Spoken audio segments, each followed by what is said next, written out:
Muy buenas tardes. Hoy 24 de marzo del año 2025 vamos a iniciar nuestra clase de Derecho Procesal Civil 2.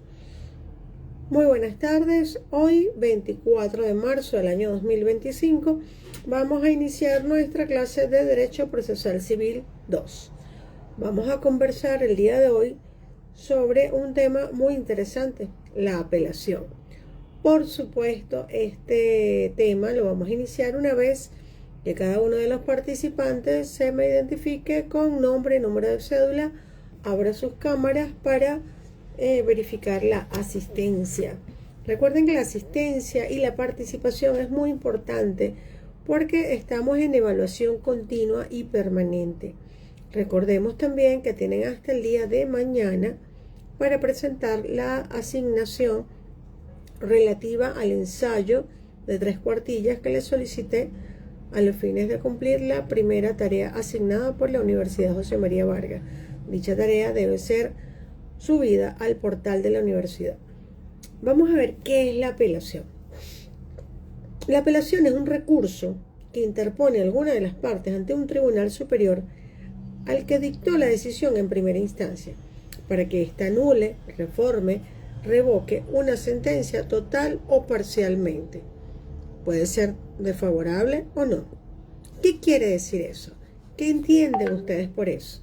Ok, por acá me dice Paola Romero, profe, el proceso iría a segunda instancia. Ok, pero ¿qué queremos hacer con una apelación? Queremos impugnar la sentencia, queremos que cambie su contenido. ¿Por qué? Porque esta no nos favorece. ¿Qué me dice por acá Bárbara? Bárbara me dice que una vez dictada la sentencia, si no se está de acuerdo con esta, se puede utilizar la apelación para que un juez superior revise la misma. Pudiera ser. Giovaneisa Palacios me dice que una apelación es un recurso que utilizan las partes de un proceso donde se recurre a un tribunal de mayor instancia. En este caso, el superior para instalar la revisión de una decisión dictada. Ok, ¿y por qué nos condenan a pagar algo que no debemos? O dice, ¿quién nos debe obligar al cumplimiento de una obligación? Ese tipo de cosas que establece una sentencia, donde dice, mira, tú vas a pagar este monto, aunque tú considerabas que no, porque durante el debatir de ese proceso no promovió pruebas suficientes y por tanto no logró demostrar que usted no está obligado a pagar. O usted recuerda que usted demandó para que fulano de tal le pagara. Bueno, no le va a pagar nada porque él demostró en el devenir del proceso que ya le había cancelado. Y entonces debes olvidar todo lo relativo al proceso cuando vas a ir a primera instancia, a superior, en una apelación. Y debes concentrarte en lo que dictaminó ese juez en esa sentencia que te favorezca o no. Porque ese tribunal que dictó la sentencia es el que te está afectando o beneficiando. Y seas demandado o seas demandante, es tu derecho a la defensa de intentar la apelación. ¿Por qué vamos de atrás para adelante? Porque así, desde mi manera de entenderlo, se les hará mucho más sencillo comprender el proceso civil. Vamos al escrito que yo presenté en Valencia, que compartí con ustedes la semana pasada. ¿Qué me dice por acá Adriana Oropesa en el chat?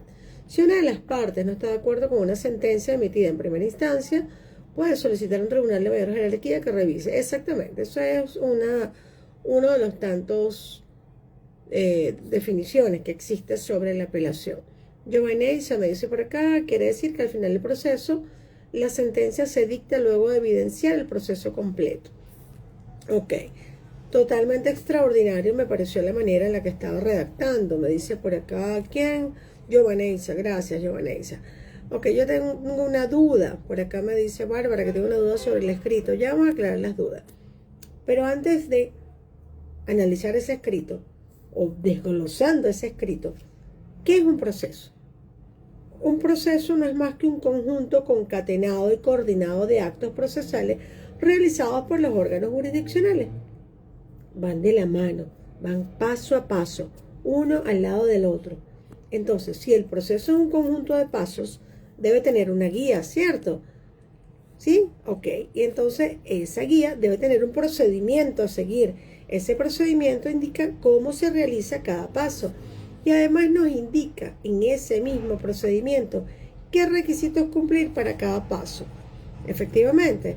Entonces, Si se omite algún requisito para que prospere este proceso, requisitos contemplados en el artículo 340 del Código de Procedimiento Civil, el proceso no puede existir. Quedaría sin energía para continuar. Entonces vamos a leer qué me dice el artículo 340 del Código de Procedimiento Civil con relación a los requisitos de forma para que prospere una demanda. El libelo de demanda, artículo 340 del Código de Procedimiento Civil venezolano. El libelo de la demanda deberá expresar, primero, la indicación del tribunal ante el cual se propone la demanda. Segundo, el nombre, apellido y domicilio del demandante y del demandado y el carácter que tienen. Tercero, si el demandante o el demandado fuera una persona jurídica, la demanda deberá contener la denominación o razón social y los datos relativos a su creación o registro. Cuarto, el objeto de la pretensión, el cual deberá determinarse con precisión, indicando su situación y linderos. Si fuere inmueble, las marcas, colores o distintivos, y si fuere semoviente, los signos, señales y particularidades que pueden determinar su identidad. Si fuere mueble, los datos, títulos, explicaciones necesarios si se tratare de derechos u objetos incorporales. Quinto, numeral quinto del artículo 340, requisitos de forma que debe contener el libelo de demanda.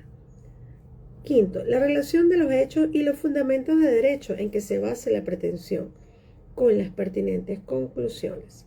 Sexto, los instrumentos en que se fundamenta la pretensión, esto es, aquellos de los cuales se derive inmediatamente el derecho deducido, los cuales deberán producirse con el libelo.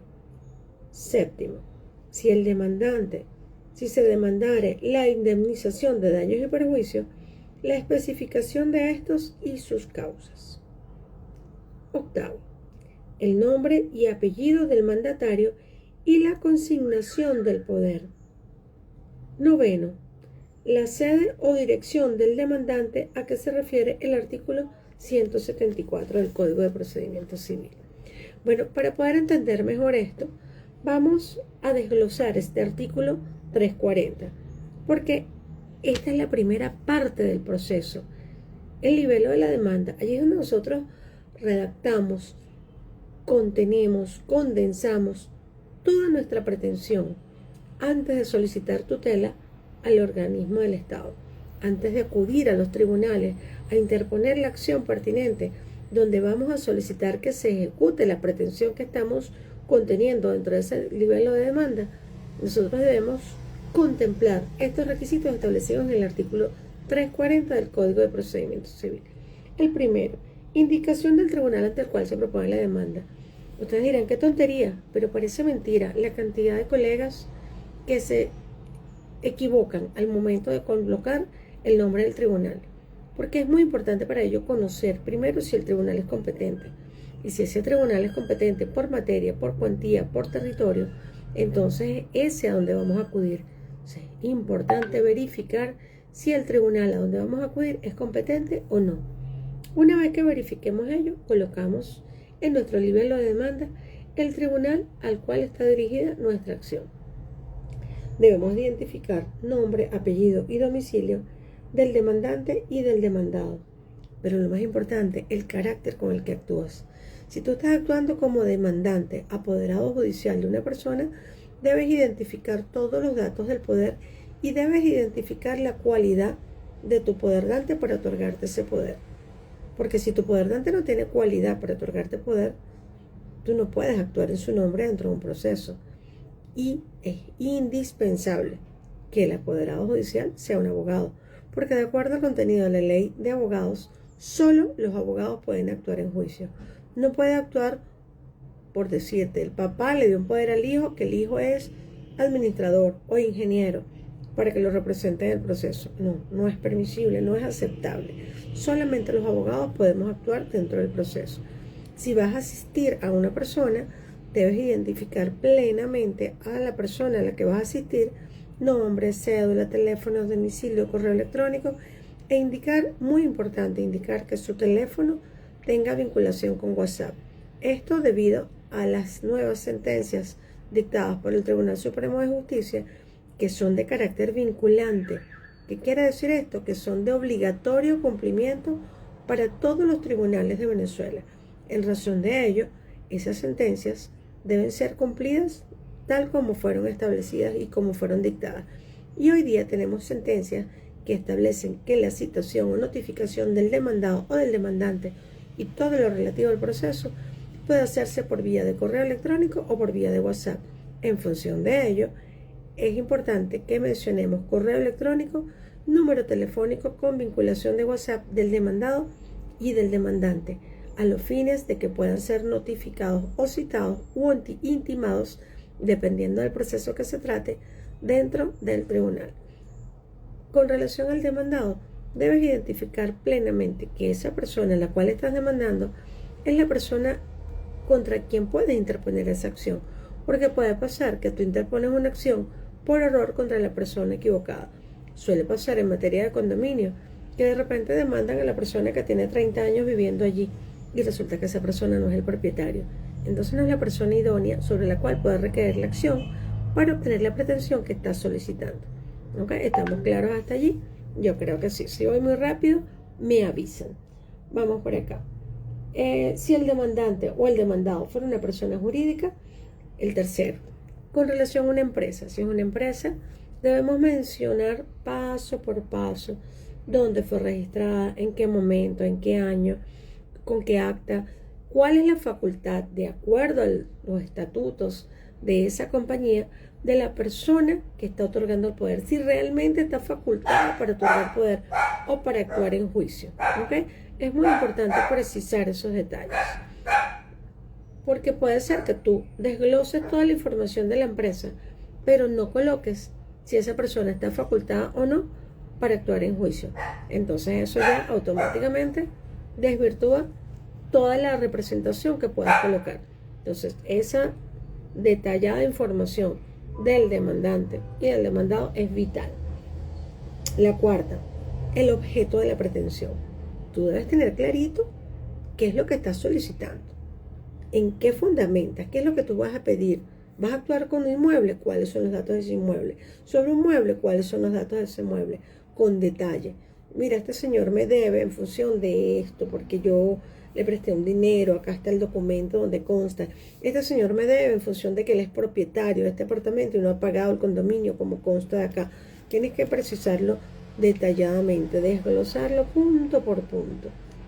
Y la relación de los hechos y los fundamentos de derecho viene siendo el número quinto. Porque si no tenemos fundamento de derecho, ¿en qué vamos a basar nuestra solicitud? Tenemos que ser precisos. Yo fundamento mi acción en el artículo tal y pascual si se trata de un divorcio. Yo fundamento mi acción en el artículo tal de la Ley Orgánica del Trabajo si se trata de una prestación social o un asunto laboral. Tienes que fundamentar mencionando el artículo y la norma donde está contenida ese artículo, de modo que puedas tranquilamente poder explanar detalladamente cuál es la tutela judicial que tú estás solicitando. ¿Ok? Y la número 6, para mí la más importante, los instrumentos en que fundamentas tu pretensión. Si tú no tienes los fundamentos claros en los que fundamentas tu pretensión, se te puede caer el proceso. Tanto así que el Tribunal Supremo de Justicia dictó una sentencia en el año 2002, que se las voy a compartir por el portal, donde consta que cuando no tienes el fundamento de la pretensión claro, precisado dentro de tu libelo de demanda, puede ser declarada inadmisible. Ok, vamos a dejarlo hasta acá porque ya Zoom me está avisando que quedan 2 minutos para desconectarse. Recordemos que Zoom se desconecta cada 40-45 minutos. Tenemos 5 minutos de receso y retomamos nuevamente, ¿vale? Si se demandara la indemnización de daños y perjuicios, la especificación de estos y sus causas. Efectivamente, si vamos a solicitar que un tercero pague por los daños que nos pudo haber causado, Debemos precisar cuáles son y qué es lo que queremos realmente que nos otorgue el tribunal. El numeral octavo, el nombre y apellido del mandatario y la consignación del poder. Si estás actuando como representante, como apoderado judicial de una persona, debes precisar toda tu identificación, los datos del poder dentro de ese libelo de demanda. Y el noveno, la sede o dirección del demandante, que se refiere al artículo 174. El artículo 174, se los voy a leer por acá, claramente nos establece de que dicha notificación o dicho domicilio que conste allí va a ser preciso para todos los actos derivados de ese proceso. Entonces me dice acá que es la declaración obligatoria de la dirección de las partes.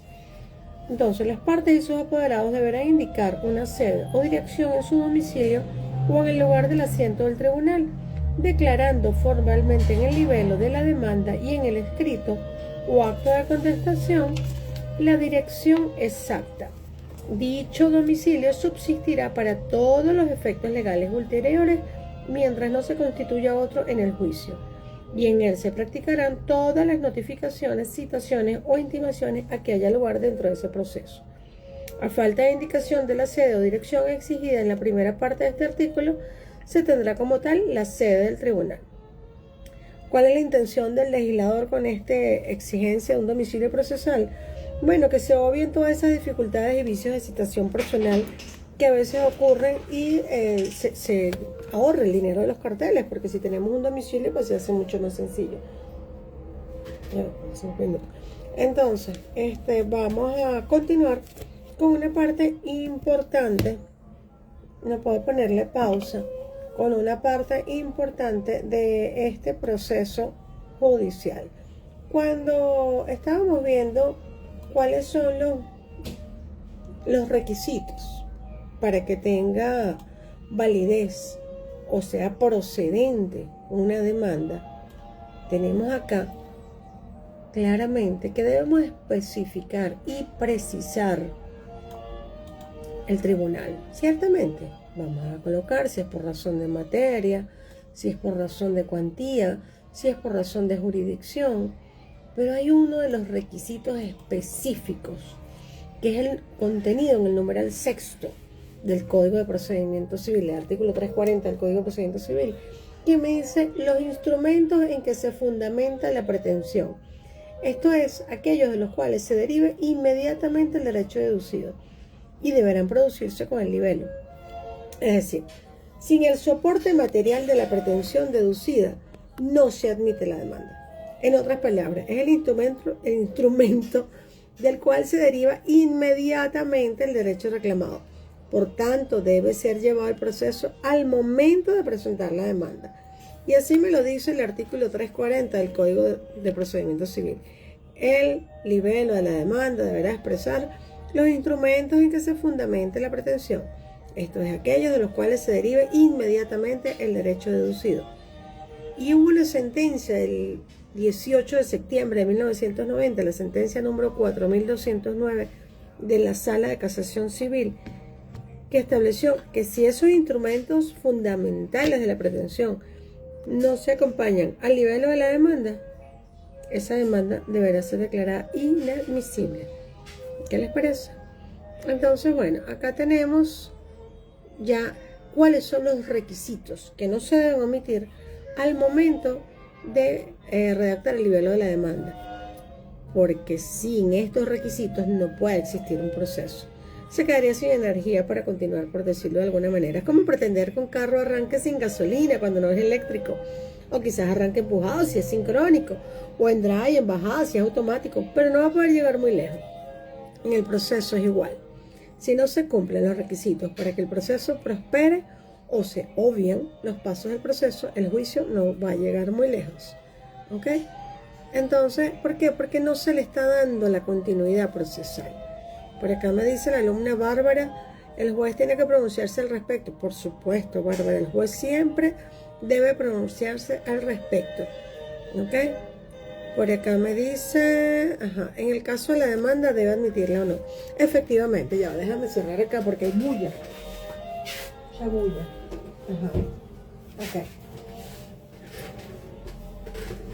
Entonces ya tenemos que el proceso son aquellos actos jurisdiccionales tendientes a resolver los conflictos de la colectividad mediante la aplicación de la ley en forma pacífica y coactiva. Ciertamente. Entonces, cada paso debe ser ajustado a derecho y con la única finalidad de que el Estado resuelva ese conflicto. Me dice Giovaneisa Palacios, dependiendo si tiene sustento para que el juez le admita, se declara inadmisible, si no, se declara admisible. Eso es correcto. Fíjense ustedes que para que el Estado, como tutor del proceso, como encargado de brindar la tutela judicial que requiere todo ciudadano para obtener justicia, debe seguir varios pasos. El primero de ellos es experiencia, que son las conocidas máximas de experiencia. Esos estudios, esas situaciones que ha vivido el juez en otras ocasiones, lesionan los derechos de una parte, sean subjetivos u objetivos, y se han agotado todas las gestiones amistosas tendientes a reparar esa violación de ese derecho. Cuando ocurre eso, no queda de otra que solicitar la tutela judicial y acudir al órgano jurisdiccional a los fines de que éste imparta justicia en búsqueda de la verdad o en búsqueda de la justicia. ¿Qué nos decía el insigne tratadista David Echandía, bogotaño, un colombiano maravilloso, en su obra de estudios de derecho procesal? A mí me encanta David Echandía. Él decía que el proceso, para quien en el proceso contiene una pugna de intereses que no están de acuerdo, pero persiguen una solución definitiva del conflicto mediante una sentencia, sea esta de naturaleza civil, mercantil, laboral, pero aquí vamos a concentrarnos en civil, lo que se traduce en una especie de lucha jurídica, donde cada parte presenta una prueba, una alegación, un recurso, una solicitud de otra índole, X, de cualquier cosa. Cada quien va presentando sus defensas a lo largo de este proceso. Y entonces a lo largo de este proceso es que se va definiendo, el juez como parte rectora de este proceso, define quién es el que tiene la razón a través de una sentencia. Y fíjense que además nuestra Constitución de la República Bolivariana de Venezuela, en su artículo 257, me dice que el proceso es considerado como un instrumento fundamental para la realización de la justicia. ¿En qué se traduce esto? Bueno, que según la óptica del constituyente, al momento de legislar sobre ese artículo, pareciera que el proceso no tiene como finalidad una solución de conflictos, sino la realización de la justicia. Pero lo cierto es que esa composición de conflictos entre justiciados, demandados, demandantes, mediante la aplicación de la ley, en forma pacífica y coactiva, solo se obtiene a través de los dictados de la sentencia. Y esa sentencia debe ser justa, debe tener justicia. Esta justicia que se adquiere mediante el material probatorio que demuestre la verdad entre las pretensiones y las excepciones de las partes. Porque si no presenta cada parte su material probatorio para ratificar lo que ha dicho, bien sea como pretensión o como defensa, entonces no hay proceso, porque la prueba se demuestra, la prueba es la que nos va a demostrar la verdad de la cual puede alcanzarse esa justicia. Así como que por fin, finalmente logramos solucionar el conflicto entre estos ciudadanos, porque tenemos acá las pruebas, las vamos a unificar todas, vamos a ver quién está diciendo la verdad. Y a través de esa verdad se obtiene la justicia.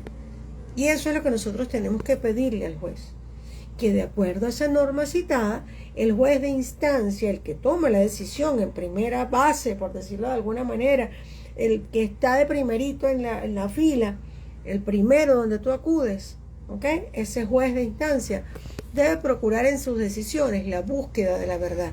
Él debe tomar en cuenta los alegatos de las partes, así como las pruebas promovidas por esta, y nunca, pero jamás incurrir en absoluto de sacar elementos de convicción fuera de lo que arrojan estos. No debe ni siquiera suplir excepciones, ni dar argumentos de hecho no alegados. Cuando el juez comienza a tomar decisiones fuera de lo que está dentro del expediente, o no está aprobado en la causa que le es sometida a su conocimiento y decisión, ese juez está actuando fuera del contexto, está actuando fuera de norma, está actuando fuera de ley. Porque si vamos al artículo 12 del Código de Procedimiento Civil, se los voy a leer por acá, El artículo 12 del Código de Procedimiento Civil, ¿qué me dice? Él me dice, ya va, denme un segundito que lo ubique. 12, entre los primeritos, es el que me habla de la parte del principio dispositivo y de la verdad procesal, justo de lo que estamos hablando. ¿De qué me dice el artículo 12? Se los voy a leer. El artículo 12 del Código de Procedimiento Civil venezolano nos dice: los jueces tendrán por norte de sus actos la verdad, que procurarán conocer en los límites de su oficio. Fíjense que comienza en la búsqueda de la verdad. Ese es el norte, eso es lo que se persigue dentro de un proceso. Esa es la función del juez. El juez, como rector del proceso, él debe buscar siempre la verdad. ¿Y cómo la consigue? Tomando en cuenta los alegatos, pruebas, decisiones, solicitudes presentados por las partes que forman el proceso. Continuamos leyendo el artículo 12. En sus decisiones, el juez debe atenerse a las normas del derecho, a menos que la ley lo faculte para decidir con arreglo a la equidad, es decir, con lo justo. Vamos a irnos a lo justo, no nos vamos a ir a lo que dice la ley. Vamos a aplicar el artículo 257 de la Constitución vigente, que me habla de que las formas no pueden ir por encima de la verdad. ¿Ok? Debe atenerse a lo alegado y probado en autos. No puede ponerse a inventar, sin poder sacar elementos de convicción fuera de estos, ni suplir excepciones o argumentos de hechos no alegados ni probados. Cero invento, todo de acuerdo a lo que está dentro del expediente, todo lo probado en autos, como es el término correcto. El juez puede fundar su decisión en los conocimientos de hecho que se encuentran comprendidos en la experiencia común y máximas experiencias. Sí, es cierto, puede hacerlo. Pero en esta excepción, el legislador está otorgando al juez una potestad que pudiera ser abusiva. Porque si nos conseguimos con un juez incompetente, con un juez incapaz, con un juez que sacó el título de una caja de ACE, que aunque esas cajas ya no salen, peor aún, ¿no? Y entonces ese juez abusa de ese poder y toma una decisión aplicando la supuesta equidad sin tomar en cuenta el contenido del expediente, lo probado en autos. Entonces allí es donde nosotros apelamos. Continuamos leyendo. En la interpretación de contratos o actos que presenten oscuridad, ambigüedad o deficiencia, los jueces se atendrán al propósito y a la intención de las partes o de los otorgantes, teniendo en miras las exigencias de la ley, de la verdad y de la buena fe. Fíjense que debe notarse allí lo que se le llama la inelegantia iuris. ¿Qué es eso? ¿En qué incurrió la Comisión Legislativa del Congreso Nacional? Porque no advirtió que no hay ninguna ley en nuestro país que consagre la equidad como fuente del derecho.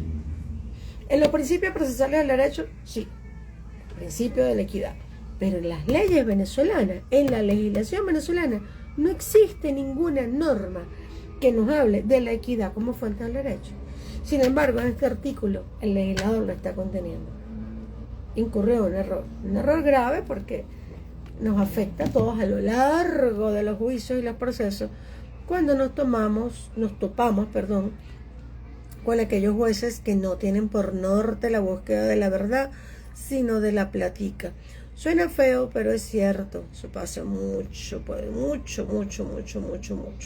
Entonces, bueno, conforme a esa norma que les acabo de leer, el juez debe procurar en sus decisiones siempre la búsqueda de la verdad, tomando en cuenta los alegatos de las partes, las pruebas promovidas por esta, y tratando en lo absoluto de sacar elementos de convicción. Es decir, que su opinión no es la que va a contar aquí, sino lo que consta en el expediente, las pruebas. Es por eso que es tan importante en el procesal civil probar, no solo decir, no solo hecho, sino probar. ¿Ok? Otra cosa importante acá es que la función de todo juez debe estar enmarcada en impartir legalidad de una manera imparcial, en el entendido de que debe decir conforme a lo que se pide, sobre lo que se pide, y al fallar debe hacerlo tomando en consideración los hechos alegados. así como los elementos de convicción en que se haya producido un juicio. Distinto es cuando se trata de la interpretación de las normas. Esa es otra cosa. Por cuanto al mismo artículo 12 del Código de Procedimiento Civil que les acabo de leer, faculta al juez en caso de presentarse obscuridad, ambigüedad o deficiencia. Y entonces en esos casos es cuando el juez debe atender el propósito y la intención de las partes y de los otorgantes, teniendo en mira siempre la exigencia de la ley, de la verdad y de la buena fe. Básicamente, verdad y buena fe. Se presume la buena fe de aquellas personas que intervienen en el proceso. Se presume que están actuando con probidad. Se presume que están actuando conforme a derecho. Sin embargo, el artículo 1354 del Código Civil nos dice algo tan simple como que quien pida la ejecución de una obligación debe probarla. Y quien pretenda que ha sido liberado de ella por su parte, debe probar el pago o el hecho que produjo la extinción de esa obligación. Entonces, ese principio de la carga probatoria, que también está contenido en el artículo 506 del Código de Procedimiento Civil, ¿qué me dice? Me dice que las partes, que si me lo sé de memoria, no, algunos más o menos el contenido. No me interrumpan, ok. Las partes tienen la carga de probar sus respectivas afirmaciones de hecho, y quien pida la ejecución de una obligación debe probarla, y quien pretenda que ha sido liberado de ella debe por su parte probar el pago o el hecho extintivo de la obligación. Entonces, estas son reglas que constituyen un aforismo del derecho procesal, porque sin ello el juez no puede decidir entre las simples y contrapuestas afirmaciones de las partes, ni según su propio entender, ni nada más con lo alegado. No, él debe decidir conforme a lo probado por las partes en el juicio. Lo probado, lo tangible, lo que está allí, lo que es visible, lo que es comprobable. ¿Ok? De esta manera, la carga de la prueba, según nos dicen los principios generales del derecho que están contenidos, casi todos ellos, la utilización de los mismos en el artículo 4 del Código Civil, cuando nos dice que las leyes se hicieron para cumplirlas tal como están escritas, y de no existir nada al respecto, aplicando los principios generales del derecho. Principios generales del derecho. Es decir, no es que vamos a aplicar la costumbre, no. Principios generales del derecho, que tienen una raíz, que tienen una base, que surgen de algo. ¿Ok? Entonces, tenemos que no es una obligación que el juzgador impone caprichosamente a una o cualquiera de las partes. No. Esa obligación se tiene según la posición del litigante en la demanda. Si el litigante, que el litigante son los abogados, ¿ok? Son las partes en el proceso. Si ese litigante no actúa con probidad, no actúa con eficiencia, como un buen padre de familia, no es íntegro, no tiene esa motivación para probar lo que está diciendo, entonces el demandante tiene la prueba de los hechos que alega. Si yo estoy diciendo que yo tengo el pelo azul, yo tengo que ir con una foto y con 30 testigos que digan que mi pelo es azul. ¿Me explico? Porque vamos a partir del principio incumbi probatio q dicit q negat.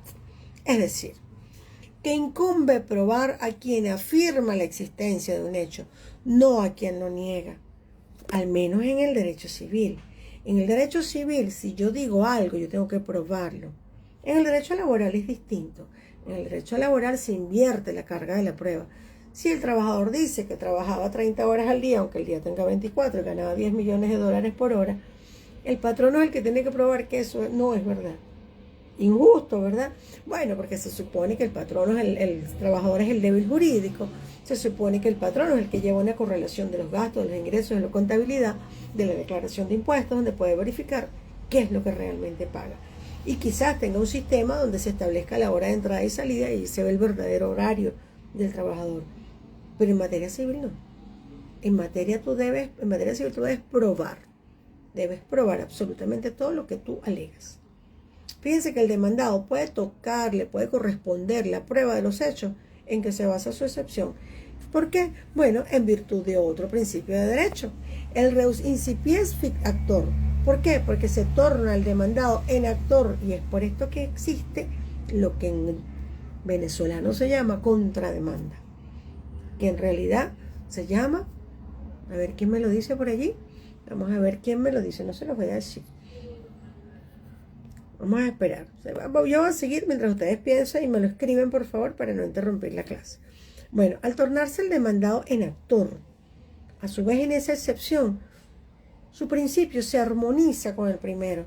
Y en consecuencia, cuando el demandado alegue que la excepción de hechos nuevos toca la prueba, bueno, le corresponde. Le corresponde el peso de la prueba. Y no puede depender de la circunstancia de negar o afirmar un hecho. No. Sino de la obligación que se tiene de demostrar el fundamento de cuanto se pretende en el juicio, dado que ninguna demanda o excepción alguna puede prosperar si no se demuestra. Tenemos que demostrarlo, ¿ok? Entonces, el principio, por tanto, regulador del deber de probar, debe entenderse que quien se siente como base de su demanda o excepción la afirmación o la negación de un hecho está obligado a suministrar la prueba de la existencia del hecho, toda vez que sin esta demostración la demanda o la excepción resulta infundada. Como digo yo, resulta un chisme, un vulgar chisme, porque no tengo una prueba que esté ratificando lo que estás diciendo. Entonces, ¿cómo se ve?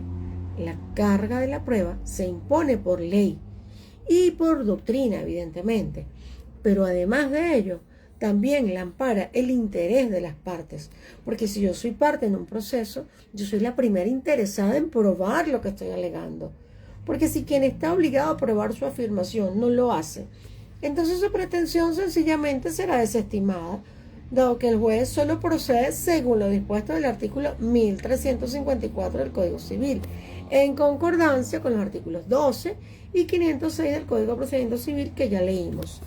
Hablando de eso y un capítulo aparte, aquí un break, para la próxima clase me van a traer el Código de Procedimiento Civil y el Código Civil y la Constitución, ¿ok? Porque no voy a leer yo sola, se me va a cansar mucho la garganta.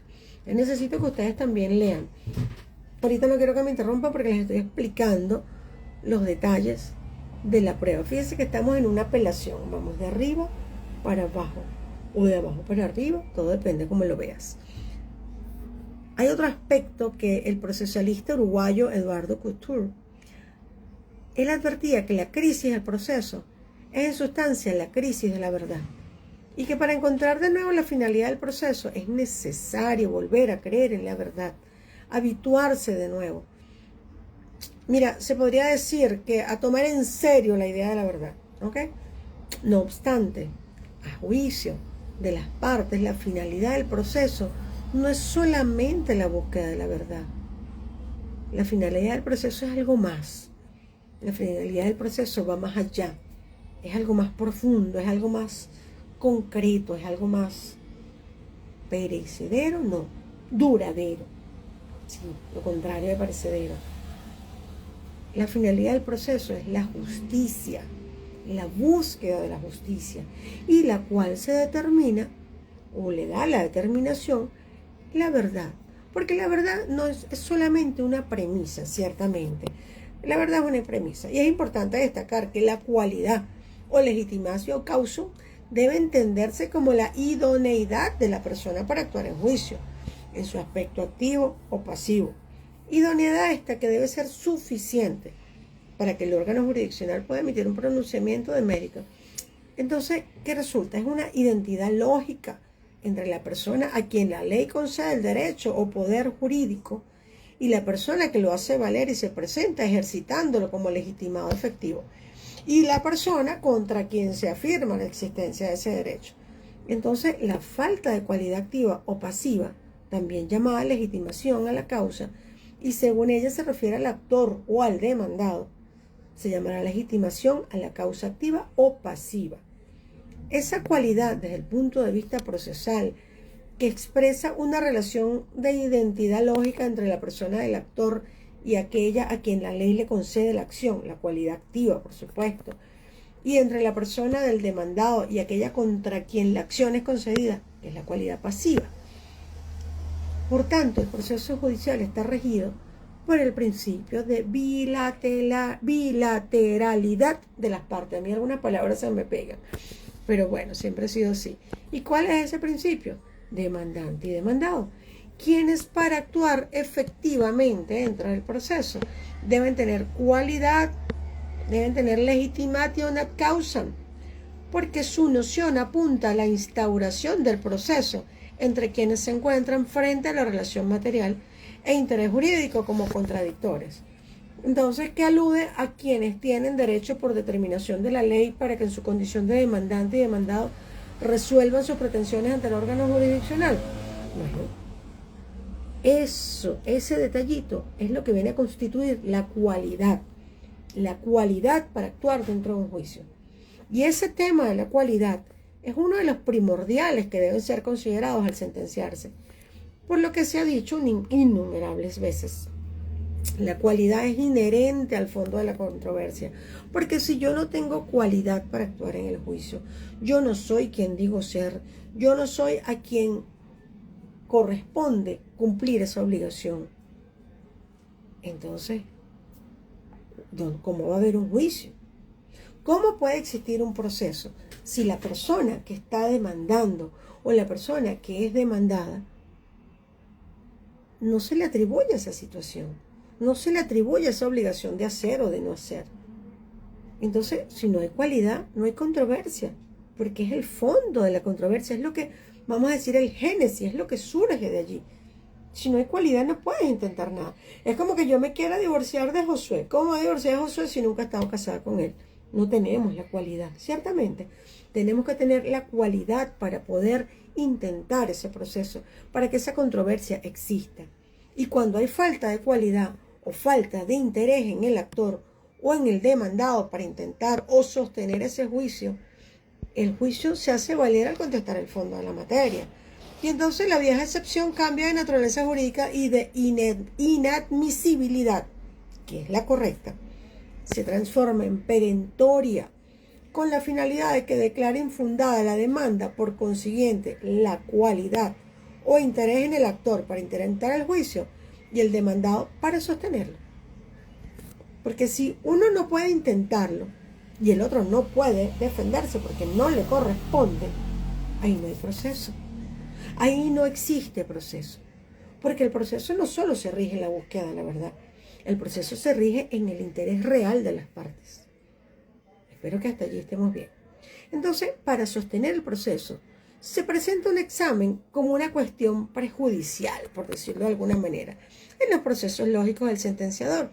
Y si tal defensa perentoria prospera, entonces tendrá como efecto inmediato desechar la demanda, pero por infundada. ¿Por qué? Porque, bueno, con respecto a la legítima ad causam, el actor, ¿cómo que se llama este señor? A veces que no tengo la computadora, me está haciendo por el teléfono. Bueno, hay un autor que se llama, de apellido Loreto, no me acuerdo ahorita el nombre. Él tiene una obra que se llama Ensayos Jurídicos. Excelente obra, cuando lo pueden leer se los recomiendo. No recuerdo el nombre de Loreto, bueno, X. Él expresa que la cualidad en sentido amplísimo es sinónimo de legitimación. Si tú no tienes cualidad, no tienes legitimación. Yo coincido con él y por eso me aprendí ese concepto de él. Esta acepción de la cualidad no es una noción específica o peculiar del derecho procesal, no. Allí es donde se discute acerca de la pertenencia o titularidad de un derecho subjetivo o de un poder jurídico. Allí se encuentra planteado un problema de cualidad o de legitimidad. Es allí donde se discute acerca de la vinculación de un sujeto o de un deber jurídico. Allí se encuentra planteado igualmente un problema de cualidad o de legitimidad. Piensa que en el primer caso podría muy bien hablarse de cualidad o legitimidad activa. Y en el segundo caso que les expliqué, se trataría de la cualidad o legitimidad pasiva. ¿Cuál es el problema de la cualidad? El problema de la cualidad, entendido de esta manera, se resuelve con la simple demostración de la identidad entre la persona que ejerció la acción y el titular de la misma. ¿Ok? ¿Quién la ejerció? ¿Quién es el titular? ¿A quién le corresponde exigir la obligación de hacer o de no hacer? El incumplimiento de la obligación, él está facultado, es la persona idónea. ¿Sí? Perfecto. Ahora vamos a ver contra quién se ejercita. Y ese sujeto es su verdadero titular obligado concreto. Eso es lo que tenemos que verificar dentro del proceso. Vieron qué sencillo es un juicio. El juicio es la cosa más sencilla del mundo. El juicio es maravilloso, perfecto. Por eso a mí me encanta procesal civil. Porque se trata de una cuestión de identidad lógica entre la persona a quien la ley le concede el derecho o el poder jurídico y la persona contra quien se concede o la persona que lo hace valer y se presenta ejercitándole como titular efectivo o contra quien se ejercita de tal manera. Entonces, la cualidad expresa la referencia de un poder o de un deber jurídico concreto o de un sujeto determinado. ¿Ok? En este sentido, es 1000% imperativo destacar que el concepto de legitimación va unido, va así, agarradito a la posibilidad de tener acción para pedir en juicio y contra quién se pide la actuación del derecho objetivo en un caso concreto. Porque si no tenemos que afirmar la titularidad de un derecho subjetivo, pues esa posibilidad es la que explica todos los supuestos de la legitimación. Y si no podemos demostrar que tenemos tal cualidad, no existe legitimación. Y si no hay legitimación, no hay proceso. ¿Sí me estoy explicando? Bueno, yo sé que sí. En su origen, el concepto de legitimación desde su raíz no nace para explicar los supuestos en que los titulares de una relación jurídica material se convierten en parte del proceso. No. Sino que se hace por medio del que se pretende dar sentido a aquellos otros supuestos en lo que las leyes permiten que quien no es sujeto a una relación jurídica material se convierta en parte del proceso, bien sea pidiendo la actuación del derecho objetivo en un caso concreto o bien pidiéndose frente a esa actuación.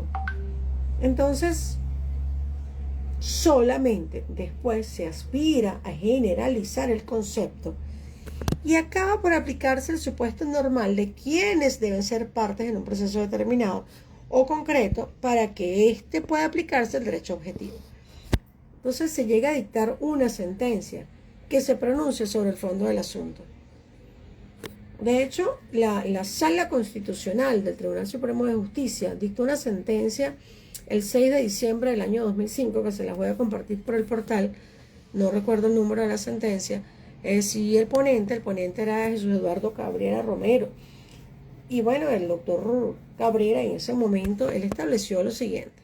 Él dice, ahora bien, los conceptos de la cualidad e interés están íntimamente ligados, ciertamente. Si no hay cualidad, no hay interés. Porque si yo no soy la esposa de Josué, ¿cómo me voy a divorciar de él? No tengo cualidad, no tengo interés, ciertamente. Entonces ese proceso no va. Y al estar íntimamente ligados la cualidad y el interés, tal como lo afirmó el insigne maestro Loreto, que no me acuerdo todavía el apellido, en materia de cualidad, la regla es que allí donde se afirma existir un interés jurídico sustancial propio que amerite la protección del órgano jurisdiccional competente, allí existe un derecho de acción. Allí existe un derecho de acción a favor del titular de ese interés jurídico. ¿Por qué? Porque ¿quién tiene por ello mismo cualidad para hacerlo valer en el juicio? ¿Sí estamos claros por allí? Porque es cuando tenemos esa falta de cualidad. Esa falta de cualidad tenemos que probarla. Porque cuando prospera la falta de cualidad o interés de alguna de las partes, no es dable al juzgador entrar a conocer el mérito de la causa en lo absoluto. Porque, yo me voy a divorciar de él y ni siquiera estuvimos casados nunca. Entonces, ¿qué va a hacer el juez revisando elementos de convicción? Nada, el juez tiene que de una vez desechar esa demanda. Él tiene que eliminarla, anularla, porque ya que la persona que se afirma como titular de un derecho no es la persona a quien la ley le otorga la facultad para hacerlo exigible. Entonces, tal como lo señaló el Tribunal Supremo de Justicia en un caso de un señor de apellido Montserrat, como la que me vende el café a mí, no se me olvida nunca, la falta de cualidad e interés afecta a la acción. Y si ella no existe o se hace inadmisible, la falta de cualidad, el juez puede constatar de oficio esa situación, porque el aparato jurisdiccional se mueve en base al derecho de acción. Entonces, esa inercia de las partes mal puede obligar al juez a realizar actos jurisdiccionales, si la acción no existe o se hizo inadmisible, incluso sobrevenidamente. Ya va, voy a tomar agüita. Yo me emociono, a mí me gusta mucho esta área. Ahora bien, conforme a las consideraciones explanadas con anterioridad, todos los que les acabo de explicar, puedo concluir diciendo que tanto la doctrina como la jurisprudencia han sido pacíficas a señalar que el ejercicio de un derecho a través de una acción determinada está subordinado al interés procesal, jurídico y actual. ¿Ok? Aunado al interés procesal, el sujeto que solicita la tutela jurídica de su derecho pretendido a través de los órganos jurisdiccionales debe tener dicha titularidad del mismo para poder ejercitar y lograr con éxito esa tutela jurídica por parte del Estado. Porque si no tienes la facultad, no puedes solicitarle al Estado la tutela judicial. ¿Cómo vas a pedir algo que no te corresponde? Entonces, es imperativo que el sujeto contra el cual se pretende ejercer esa tutela jurídica sea en efecto aquel que lesione la esfera jurídica del accionante, lo que conlleva el concepto de cualidad o legitimación, la cual puede ser, como les dije hace un rato, activa o pasiva, según se trate de demandante o demandado. Demandante, activo. Demandante, tú. Demandado, recibe. Pero eso puede cambiar cuando estamos en la contrademanda, que se llama, por ahí tengo 3, vamos a ver, que me dice Giovaneisa Palacios. Reconvención, muy bien, Giovaneisa, exactamente, reconvención, así se llama. Y entonces la parte pasiva puede pasar a ser activa en el sentido de que interpone una reconvención y se inicia un proceso paralelo, donde yo te demandé, pero como tú fuiste el que faltaste, yo te contrademandé con una reconvención. Dicha reconvención se admite por el tribunal de la misma manera, siempre que sea igual materia, igual cuantía, que no me tenga que salir de otro tribunal, porque si no, no es admisible la reconvención. Y entonces ahí vamos a tener un juicio paralelo. Aquí, cuando yo reconvengo, citan al demandante. Y entonces el demandado se convierte en demandante. Y el demandante se convierte en demandado. Entonces allá hay como una simbiosis de cualidades. Un rato soy el activo y un rato soy el pasivo. ¿Ok? Entonces, claro, las partes deben concurrir al juicio dotadas siempre de legitimidad. ¿Ok? La cualidad en el actor para intentar el juicio y en el demandado para sostenerla. Pregunta de examen. Por eso se lo he repetido tantas veces, porque es pregunta de examen. Es importante observar que se declare siempre la falta de cualidad activa de la parte actora para proponer el juicio, en razón a no haber sido designada conforme a la ley de propiedad horizontal.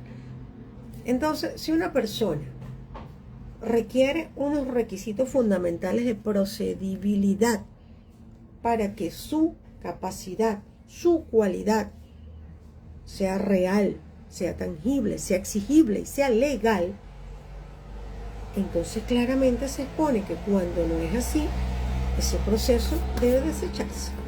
Debe desecharse inmediatamente, porque carece de cualidad para actuar en juicio. Entonces, en virtud de ello, siendo la legitimación un elemento esencial para la consecución del proceso, es imperativo hacer referencia que todas las demandas, cuando se hacen, se deben demostrar el carácter de la persona que está demandando, la cualidad. Porque si no tienes esa cualidad, esa falta de cualidad de la parte accionante, el proceso debe desecharse. Porque si no tienes cualidad, ¿cómo vas a formar parte de un proceso? ¿Cómo vas a subsanar ese error de falta de cualidad? No puedes. Yo no me puedo casar con Josué para después divorciarme, ciertamente, y después continuar un proceso. No. Entonces la falta de cualidad es muy poco probable poderla subsanar. Y más si existen pruebas de la parte demandada o de la parte demandante, la que pretende hacer ver la falta de cualidad del otro, son determinantes. Y nunca se debe permitir ni siquiera que existiendo falta de cualidad vayamos a una apelación. Porque ¿qué está pasando con los jueces, señores? ¿Dónde está esa máxima de experiencia? ¿Dónde está el sentido común? Si yo no estoy capacitada para actuar en juicio, ¿cómo yo voy a intentar una acción? ¿Cómo va a ser admitida esa acción? ¿Cómo va a tener procedencia esa acción? ¿Cómo voy a apelar si ni siquiera tengo derecho a actuar dentro de ese proceso? Y fue demostrado en las bases del mismo. ¿Ok? Entonces, esa apelación o esa fundamentación de apelación que yo les compartí, básicamente lo que hace es presumir la cualidad que dice ostentar el accionante, pero siempre es importante tener reflexiones, oye, para poder comprender quién se encuentra mejor en condición para ejercer la acción. Si es el propio titular del interés del litigio, porque nadie mejor que él puede sentirse estimulado a servir de medio entre los hechos y quien los haya de valorar. Entonces es manifiestamente intuitivo que mientras el desinterés sea un requisito para decidir, el interés debe ser un requisito por excelencia para demandar. ¿Qué quiere decir esto? Que el actor, al no estar investido de cualidad, no puede intentar y sostener la pretensión ejercida. Y siendo en el caso bajo análisis, aquí que estamos hablando de cómo fundamentar una apelación, si la persona que funge como demandante no tiene tal cualidad, sencillamente usted tiene que buscar la manera de demostrarlo con las pruebas pertinentes, con las fundamentaciones legales existentes, a los fines de que esa sentencia sea desechada. Y más si es una sentencia que llegó al extremo de ir hasta una sentencia, así sea interlocutoria, definitivamente firme, como sea, y ni siquiera debería de considerarse una apelación, porque la cualidad para actuar en juicio constituye un presupuesto procesal esencial que debe verificarse en toda controversia judicial. Y lo dijo la Sala Constitucional del Tribunal Supremo de Justicia, dijo, la cualidad es una condición especial para el ejercicio de la acción, que implica la idoneidad de una persona para actuar válidamente en juicio. Fíjense que en este sentido se ha señalado que la cualidad o legitimato ad causam es una noción específica del derecho procesal que implica la titularidad o pertenencia de un derecho subjetivo o de un poder jurídico que habilita a una persona para actuar en juicio. Esa sentencia es del Tribunal Supremo de Justicia, de la Sala Constitucional del año 2021. Entonces, cuando se carece de su cualidad para sostener un juicio, vamos a la extinción del proceso de acuerdo al 13.1 del Código de Procedimiento Civil. La falta de cualidad tiene como objeto inmediato la extinción del proceso. Tal como lo ha reiterado nuestra jurisprudencia, debe declararse siempre la falta de cualidad de la demanda para sostener el presente juicio y la extinción del proceso. Y como lo dice la Sala Constitucional, la Sala Civil, la reiterada doctrina, la reiterada jurisprudencia, siempre lo ha ratificado. La falta de cualidad no puede ser subsanada mediante el otorgamiento posterior de un poder a otro abogado. ¿Por qué? Porque dicha actuación no subsana el defecto del proceso inicial. El otorgamiento de un poder a otro abogado mientras persiste la falta de cualidad constituye una actuación procesal ineficaz. Imagínense ustedes que la Sala Civil estableció que para actuar en juicio no basta con tener la capacidad de postulación prevista en el artículo 3 de la Ley de Abogados. O sea, porque soy abogado ya no. Es necesario que el abogado tenga la cualidad para actuar en juicio a través del otorgamiento del mandato de poder. Porque si la persona que te otorga el poder no tiene facultad para actuar en ese juicio, por muy abogado que sea, tú no puedes tampoco actuar dentro de ese juicio. Y así lo dijo la Sala Civil en el año 2014. Asimismo, se ha establecido que nadie puede hacer valer un derecho ajeno sin tener debidamente facultad para ello. Y eso lo dijo la Sala Civil en el año 2024, recientemente. Eso fue en febrero del 2024. Entonces, ¿qué sucede? Si yo soy abogado y a mí me otorga un poder Pedro Pérez de los Palotes para que yo lo divorcie de Viviana Givelli, pero nunca he estado casado con ella, yo no puedo interponer esa acción. Si a mí me otorga un poder una señora que dice ser administradora de un condominio, pero no fue convocada por prensa, no fue electa en asamblea de propietarios, yo no puedo demandar al propietario que esté en mora, porque ella tampoco está facultada para actuar en juicio, porque no cumplió los requisitos de validez de su cargo como administrador de acuerdo a lo establecido en la ley de propiedad horizontal. Entonces, esos detallitos hacen que cualquier actuación realizada por un abogado que no cuente con un poder válido otorgado, porque la parte que le otorgó el poder no tiene cualidad para actuar en ese juicio, debe considerarse nula e ineficaz. Entonces, el intento de subsanar la falta de cualidad mediante el otorgamiento posterior de un poder puede interpretarse como un fraude procesal como un abuso de derecho. Y eso contraviene los principios fundamentales del debido proceso y de la tutela judicial efectiva. Y así se pronunció la Sala Constitucional. La Sala Constitucional dijo, el fraude procesal constituye una violación grave al orden público procesal y debe ser sancionado con la nulidad absoluta de las actuaciones realizadas. Esa fue una sentencia de julio del 2023 de la Sala Constitucional, además vinculante de obligatorio cumplimiento para todos los tribunales de la República. Entonces, teniendo en cuenta los criterios de justicia, de razonabilidad que les he ido explicando a lo largo de la clase, en acatamiento a lo dispuesto en los artículos 2, 26 y 257 de la Constitución de la República Bolivariana de Venezuela, el 26 me habla de la transparencia judicial. Esos artículos obligan al juez a interpretar las instituciones jurídicas y en consideración a los actuales principios que fundamentan el sistema social de derecho, ¿qué es lo que se persigue? Hacer efectiva la justicia. Inevitablemente, hacer efectiva la justicia. Entonces, la falta de cualidad activa de la parte accionante hace inadmisible cualquier demanda interpuesta. Y la falta de cualidad pasiva del demandado hace cesar de inmediato esa acción. En la contestación de la demanda, yo digo, no, pero ya va, yo nunca me he casado con ese señor, ni siquiera lo conozco. No, yo ni siquiera vivo en ese edificio, porque me están demandando a mí por cobro de bolívares, por ejemplo. Entonces, en esos casos particulares, el juez debe desechar, declarar sin lugar la acción que se ha interpuesto. Y es por ello que comenzamos con la parte de arriba, porque fíjense ustedes que si no tienes ese detallito de tener perfecto el nivel de la demanda, con la cualidad activa o pasiva del demandado y del demandante, al momento en que tú los identificas en el nivel de la demanda cuando vas a solicitar la tutela judicial, puedes terminar en una sentencia, una apelación y una fundamentación que dice que vamos todo para atrás porque está mal hecho. Bueno, señores, fue un placer para mí y para ustedes tener clase el día de hoy de procesal civil. Cualquier duda adicional, me escriben en el grupo de WhatsApp, al privado no, porque yo tengo 84.333 mensajes al día y la verdad no puedo atender más mensajes al privado. Mensajes en el grupo de WhatsApp relativos a la materia específicamente. Todas las tareas, por favor, respóndala por el portal.